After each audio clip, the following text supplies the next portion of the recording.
Buongiorno, buongiorno! Welcome dito sa aking kwento tungkol sa mga heater. So ayan, ako nililinisan ko muna. Be sure na linisan nyo muna, hinuhugasan kong ganito.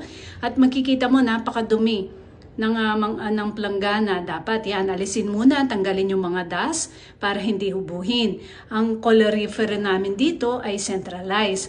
So, dapat meron din siyang tubig sa harapan para hindi ma-dry ang throat. Ito naman yung aming nasa banyo.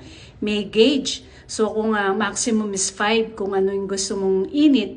Tapos, meron pa dun sa itaas kasi mahirap maligo pag winter. So, dapat iaayos mo muna yung temperature ng banyo. Ito naman yung sa aming kitchen. Ayun, nilagyan din ng plywood ni Dutski para may mailagay ka pa rin.